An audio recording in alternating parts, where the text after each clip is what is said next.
Esta ocasión vamos a ver Nehemías capítulo 11 hasta Nehemías capítulo 12 versículo 26. Esta es la dos últimas, lo último que vamos a encontrar en el libro de Nehemías, una lista de muchos nombres. Si hacemos un breve repaso del libro, en Nehemías capítulo 3 aparece una lista de muchos nombres de distintas eh, eh, genealogías, en las cuales es la lista de personas que estaban trabajando en la construcción del muro de la ciudad, en el capítulo 3. Luego, si seguimos caminando en el libro, en el capítulo 7 vemos también otra lista de nombres de personas que habían vuelto a Jerusalén desde el tiempo de Zorobabel. Recordemos que Nehemías fue como el tercer regreso de los judíos a Jerusalén. Zorobabel fue el primero. Entonces acá vemos en el capítulo 7 una lista de las personas que vinieron, que fue hace como 90 años atrás, a la época de Nehemías. En el capítulo... Sí. En el capítulo 7, como dije... Sí.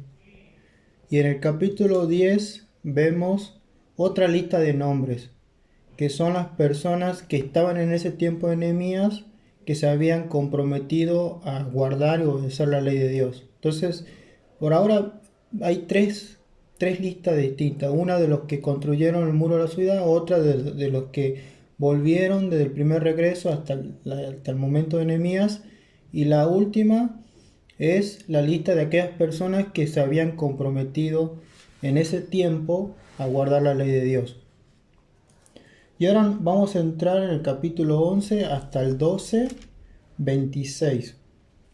Y acá tenemos dos listas. En estas listas son los nombres de las personas que van a repoblar Jerusalén. Recordemos que Jerusalén estaba abandonada, se había reconstruido el templo, los muros estaban caídos, pero no había gente que vivía ahí, porque era un lugar desprotegido. Y las condiciones para vivir tampoco eran muy buenas. Entonces, una vez que se reconstruyen los muros, Nehemías pasa a dar un siguiente paso, que es repoblar Jerusalén. Entonces, en el capítulo 11 vemos las personas que van a repoblar, perdón. Y en el 12 vemos los sacerdotes y levitas que van a estar en Jerusalén. No vamos a leer todo porque es bastante extenso, pero yo le voy diciendo qué versículos, porque estos son claves, se podría decir. En el capítulo 11, desde el versículo 1 al 3, lo voy a leer, que dice lo siguiente. Habitaron los jefes del pueblo en Jerusalén, mas el resto del pueblo echó suertes para traer uno de cada 10 para que morase en Jerusalén, ciudad santa, y las otras 9 partes en las otras ciudades. Y bendijo el pueblo a todos los varones que voluntariamente se ofrecieron para morar en Jerusalén. Estos son los jefes de la provincia que moraron en Jerusalén, pero en las ciudades de Judá habitaron cada uno en su posesión, en sus ciudades, los israelitas, los sacerdotes y levitas, los sirvientes del templo y los hijos de los siervos de Salomón. Luego el versículo 9 del mismo capítulo hasta el 11 dice: Y Joel hijo de Simcri era el prefecto de ellos, y Judá hijo de Senúa el segundo en la ciudad. De los sacerdotes, Jedaías hijo de Joiarit, Jaquim, Seraías hijo de Hilcías, hijo de Mesulam, hijo de Sadoc, hijo de Merayot, hijo de Aitot, príncipe de la casa de Dios, y sus hermanos lo que hacían la obra de la casa. Luego, el versículo 16 al 16 dice: Sebatai, Josabat, de los principales de los levitas, capataces de la obra del exterior de la casa de Dios, y Matanías hijo de Micaía, hijo de Sadid, hijo de Asad, el principal, el que empezaba las alabanzas y acción de gracias al tiempo de la oración, Buquías, el segundo de entre sus hermanos, Jabdá, hijo de Samúa, hijo de Jalal, hijo de Jedutum, todos los levitas en la santa ciudad eran 284. 19. Los porteros, Acub, Talmón y sus hermanos, guardas en las puertas, y 172. Versículo 25. Tocante a las aldeas y sus tierras alrededor de los hijos de Judá habitaron en Kiriat Arbat y sus aldeas, en Dibón y sus aldeas. Y bueno, luego vamos al capítulo 12, el versículo 1 dice: Estos son los sacerdotes y levitas que subieron con Zorobabel, hijo de Salatiel, y con Jesúa, Seraías, Jeremías, Edras, y ahí sigue. Y luego el versículo 12 dice: Y en los días de Joacín, los sacerdotes jefes de familia fueron de Seraías, Merarías, de Jeremías, Ananías. Y el versículo 24 dice: Los principales de los levitas, Asabías, Seraías, Jesúa hijo de Cadmiel, y sus hermanos delante de ellos, para alabar y dar gracia conforme al estatuto de David, varón de Dios, guardando su turno. Sé que son muchos nombres y puede confundir un poco, a mí me confunde también, pero son versículos claves, así que vamos a ir a poco. Como pueden ver, primero más que nada comienza el libro hablando de Jerusalén y los alrededores de Jerusalén. Es decir, que se iba a repoblar Jerusalén, pero también los de Judá, son dos tribus, Judá y Benjamín, iban a vivir no solamente en Jerusalén, sino a los alrededores de Jerusalén. A ver, ahí está. Así que la primera cosa que podemos resaltar acá es la necesidad de compañerismo. Y el versículo 1 del capítulo 11 dice que habitaron los jefes del pueblo en Jerusalén. Es decir, que los jefes que tenían reconocimiento en el pueblo son los que primero dieron el paso de repoblar Jerusalén. Después dice: al resto del pueblo echó suertes para traer uno de cada 10. O sea, el resto del pueblo echaron suertes. ¿Se acuerdan la historia de Jonás cuando dice que los marineros echaron suertes? Es la misma expresión. Para traer uno de cada 10 para que morase en Jerusalén, ciudad santa, y las otras 9 partes en las otras ciudades que estaban alrededor de Jerusalén. ¿Por qué es interesante resaltar esto? La necesidad de compañerismo. Primero, lo interesante es que había muchas personas, muchos judíos que vivían afuera de Jerusalén y vivían en los alrededores. Y quizás muchos de ellos tenían su tierra, tenían su espacio, se podría decir. Y el solo hecho de ir a Jerusalén, que era una ciudad que iba a estar limitada por los muros, era un cambio drástico de vida para muchos de ellos. Entonces, no era una decisión fácil. Es como si yo viniera del campo y me vengo a vivir a Buenos Aires y estoy en un departamento re chiquito. Es un cambio grande, drástico. Y la adaptación, dejar la familia quizás, la comodidad que tenías en el campo, el aire libre, la tranquilidad, y venir acá, se cambia todo.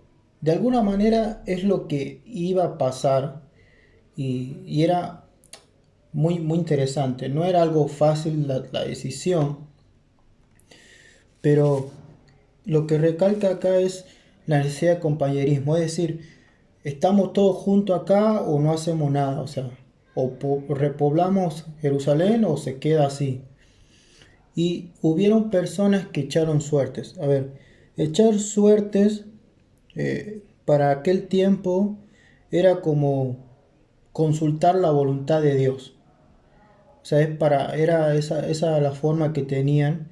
Obviamente que nosotros hoy en día echar suerte ya no sería aplicable, pero nosotros tenemos el Espíritu de Dios que vive en nosotros y que de alguna manera nos guía hacia su voluntad.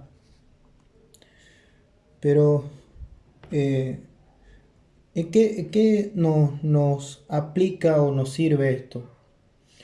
Más que nada los cambios, ¿sí? O sea, obviamente que los cambios a veces son buenos y a veces no son buenos, pero también a veces cuesta aceptar los cambios que uno a veces debe tomar, porque tiene miedo a bueno, qué puede pasar, qué me va a pasar, o si tengo familia, o cualquier decisión que hacemos, a veces que nos puede llevar a un cambio, puede ser que nos genere incertidumbre, pero muchas de estas personas, estas familias están dando un paso de fe.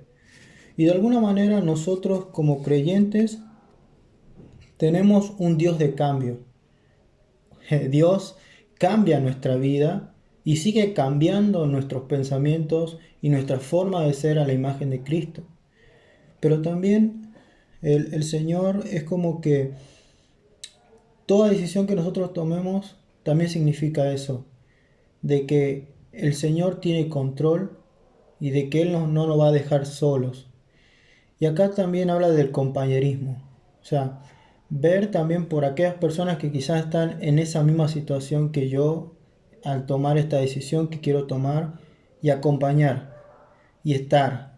De alguna manera eso enriquece muchísimo. La iglesia es un gran significado en el compañerismo, la comunión, pero también cuando nosotros estamos en áreas o cosas específicas de nuestra vida que estamos pasando, estamos transitando un cambio, pasar ese cambio con personas que están en esa misma situación, ya sea una enfermedad, un trabajo, etcétera, fortalece nuestras vidas.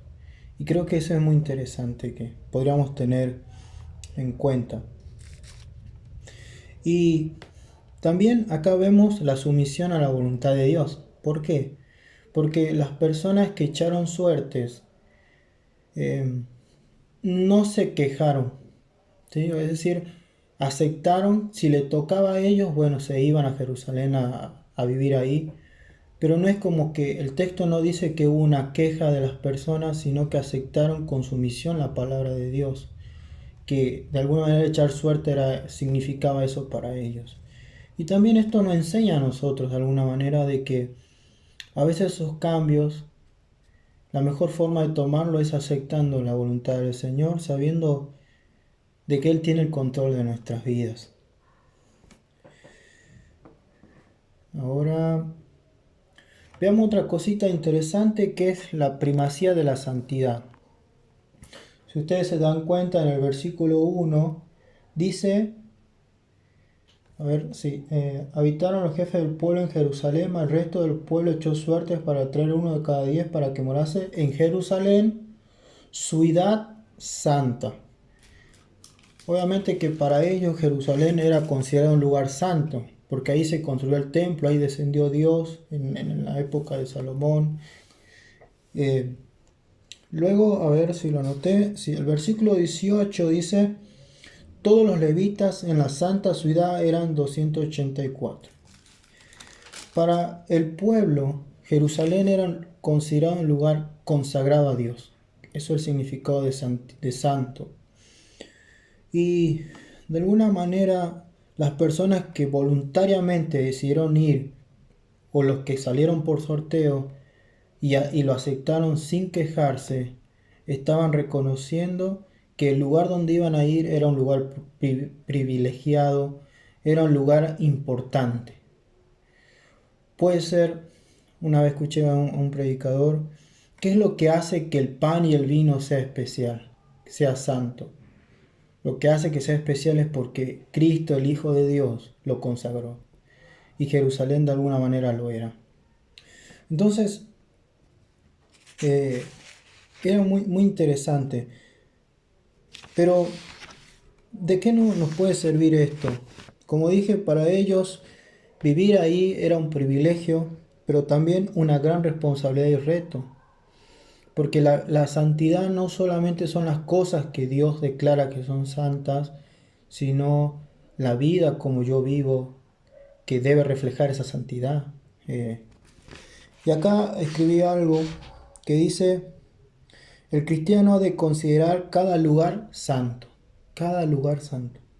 ya que Dios está ahí y por eso cada apartado de la vida es motivo de santidad y ha de ser ofrecido a Dios. De alguna manera nosotros los creyentes, todo lo que nosotros ocupemos y estemos, los lugares que estemos, es santo. Y eso debe ser consagrado a Dios con nuestra forma de vivir, que conlleva una responsabilidad. Luego puse el privilegio del servicio. Y el versículo 2 dice, y bendijo el pueblo a todos los varones que voluntariamente se ofrecieron para vivir en Jerusalén. Voluntariamente se ofrecieron. Si ustedes se dan cuenta, en el versículo 1 salió un sorteo, o sea, 10 familias, un sorteo y uno salía y se iba a vivir a Jerusalén. Pero en el 2 dice que algunos voluntariamente. Es decir que lo más probable es que lo que se anotaron para echar suertes es porque no se consideraban dignos de vivir en Jerusalén, una ciudad santa, o porque se consideraban personas que tenían limitaciones. Mientras que en el versículo 2 habían personas que realmente eran voluntarios. Sin embargo, en los dos casos Dios los usa y Dios tiene el control. Y esto es muy interesante.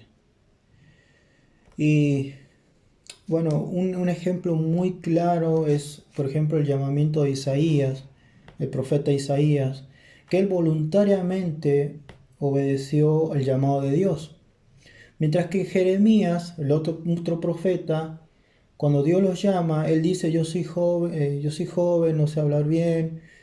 Pero sin embargo, Jeremías obedece al Señor, pero lo hace más los dos amaban al Señor, obviamente, pero Jeremías, Dios le dice, mira, tú tienes que hablar a este pueblo de Dur, no te van a escuchar, pero tú hablas. No hay duda de que Jeremías lo hizo. Y de alguna manera nosotros, nuestras vidas son diferentes. Yo me identifico más con Jeremías, pero de alguna manera Dios usa los dos casos. Y Dios tiene el control de todo. Entonces, lo mejor que podemos hacer es mostrar al Señor no solamente nuestra disposición a que Él sea parte de nuestra vida siempre, sino también reconocer que somos limitados, que quizás tenemos fallas, que no somos los mejores, quizás, pero que Él puede hacer grandes cosas como lo hizo con su pueblo y con los profetas. Ahora, otra cosa muy interesante es la variedad del ministerio. ¿Por qué? Porque lo que van a repoblar la ciudad de Jerusalén son personas que ejercían tenían distintos dones y llamados. Por ejemplo, el versículo 1 del capítulo 11 habla de los jefes del pueblo de Jerusalén, ¿sí? Los líderes de Jerusalén. Mientras que el versículo 3 habla de estos son los jefes de la provincia que morarán en Jerusalén, pero en las ciudades de Judá. Es decir, otro grupo de personas que iban porque esto sería Jerusalén y Judá sería todo lo que está a la vuelta. Entonces, vemos de alguna manera personas, líderes, que iban a ocupar lugares voluntariamente, pero también vemos superintendentes y ayudantes. Por ejemplo, el versículo 9, debería leerlo en otra versión, no lo tengo acá, pero acá dice, y Joel, hijo de Sincri, era el prefecto de ellos, y Judá, hijo de Senúa, el segundo en la ciudad. Y acá se refiere más que nada que su función consistía en mantener limpio y segura las calles y mercados, controlar el correcto funcionamiento de los servicios públicos, etc.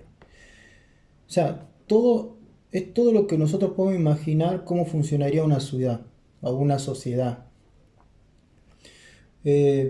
Después el versículo 16 habla de de los levitas que estaban a cargo de la casa de Dios.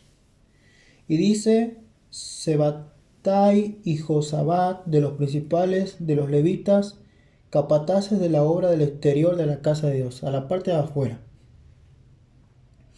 Una aplicación muy práctica que podríamos sacar de acá es, bueno, que Dios usa a todos, pero también de que a veces hay personas que hacen cosas en el servicio en el Señor que no son cosas que se ven a primera vista, pero que el Señor ve. Y lo mejor que nosotros podríamos hacer es agradecer a esas personas. Por ejemplo, las personas que limpian la iglesia, las personas que se encargan de abrir y cerrar, o acomodar las cosas, administrar. Agradecer a esas personas sería una gran aplicación, porque estaríamos de alguna manera devolviéndoles un agradecimiento que quizás muchas veces esas personas lo pueden hacer de manera desinteresada. Luego vamos a la prioridad de la adoración. El versículo 11 del capítulo 11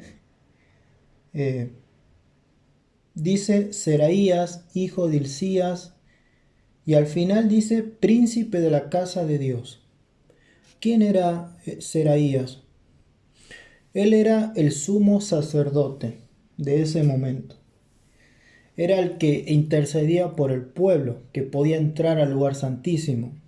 Entonces vemos que para repoblar Jerusalén también era importante que el pueblo adorara y orara al Señor.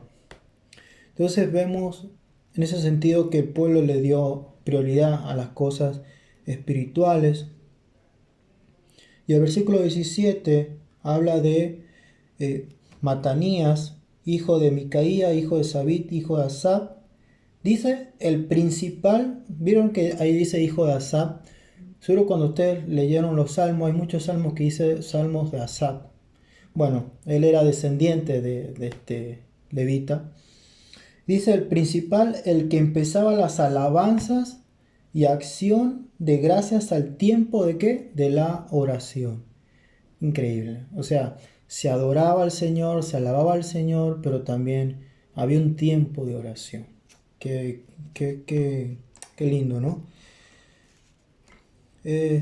También, bueno, acá yo puse que los servicios religiosos en el templo eran ocasiones en las que la acción de gracia y la oración se expresaba mejor con los cánticos. Luego el versículo 22, bueno, habla del jefe de los levitas en Jerusalén. A ver. Nehemías 12:8 dice, y los levitas Jesúa, Binui, Caniel, Serebías, Judá y Matanías, que con sus hermanos oficiaba en los cantos de alabanza.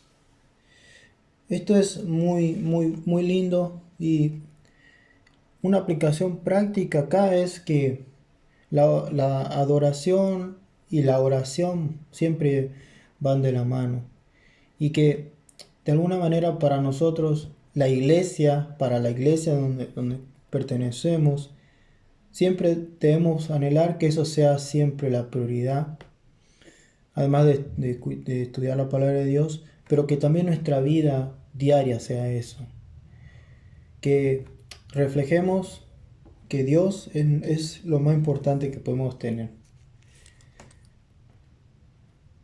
Luego, bueno, la gracia de la humildad. Y Nehemías 11:21 dice, los sirvientes del templo habitaban en Ofel, Isiah, Gipat, y tenían autoridad sobre los sirvientes del templo. Es decir, que habían personas que no eran líderes, sino que eran sirvientes o eran encargados, eran porteros. O sea, y esto es interesante porque es como obra Dios también. Por ejemplo, si nosotros vamos a Romanos capítulo 16, al final Pablo nombra muchos colaboradores y manda saludos. Y en muchas de las cartas del Nuevo Testamento vemos ese patrón al final. Es como que de alguna manera todo se complementa y todo suma en el reino de Dios. Que no deberíamos nosotros ver las personas por nivel o por orden jerárquico, sino que todos somos iguales y que todos cumplimos algo importante. Quizá algunos tienen más responsabilidad que otros, pero todos usa el Señor y eso es lo maravilloso del Señor. Pero también la humildad, porque estas personas eran sirvientes o no eran líderes, eran quizá encargados o el que limpiaba, etcétera, pero aceptaban con humildad el servicio, porque sabían que lo hacían para el Señor. Y eso también debe ser muy, muy importante para nuestras vidas, que todo lo que hagamos también sea con humildad y, y que bueno, eso para tener en cuenta. Luego creo que vamos bien, sí. La importancia de la familia, esto es muy interesante. Dice el versículo, bueno ahí me confundí, sí, es Nehemías 11:4, que dice, en Jerusalén pues habitaron algunos de los hijos de Judá y de los hijos de Benjamín. De los hijos de Judá, y bueno, pero muy interesante porque dice de los hijos de Judá y los hijos de Benjamín. Recordemos que Judá y Benjamín eran hijos de Jacob. Y ellos fueron tribus, 12 tribus. Pero estas personas venían de sus tribus, pero venían de familias conformadas. Y para el mundo, para los judíos, la familia era muy importante. Y lo sigue siendo hoy en día para nosotros. Pero también la importancia de enseñar a nuestros hijos, bueno, los que tienen hijos, yo no tengo, pero me incluyo, eh, la palabra de Dios, ¿sí? De siempre buscar, cuidar ese hermoso regalo que es la familia, que pueden ser nuestros hijos o nuestro entorno, ¿no? Dice la familia como unidad primaria de cuidado personal y educación espiritual. Estaba pensado para ser una parte muy importante del pueblo de Dios. La familia le aportaba al niño una seguridad emocional, necesidades materiales cubiertas, cuidados físicos, estímulo intelectual, valores morales y enseñanza espiritual. No hay duda de que para el Señor la familia es importante y que nuestra responsabilidad también es enseñar eh, de las cosas que Dios nos dio, las personas o la familia que nos dio, de enseñar la palabra de Dios y también entender que siempre vamos a dejar un legado a, a los que vienen detrás de nosotros. Que puede ser un legado bueno, un malo, pero si algo por lo cual podemos ser recordados es porque siempre buscamos aplicar y enseñar la palabra de Dios, porque sabemos que es lo único que puede cambiar a las personas y que puede darle propósito y sentido a la vida.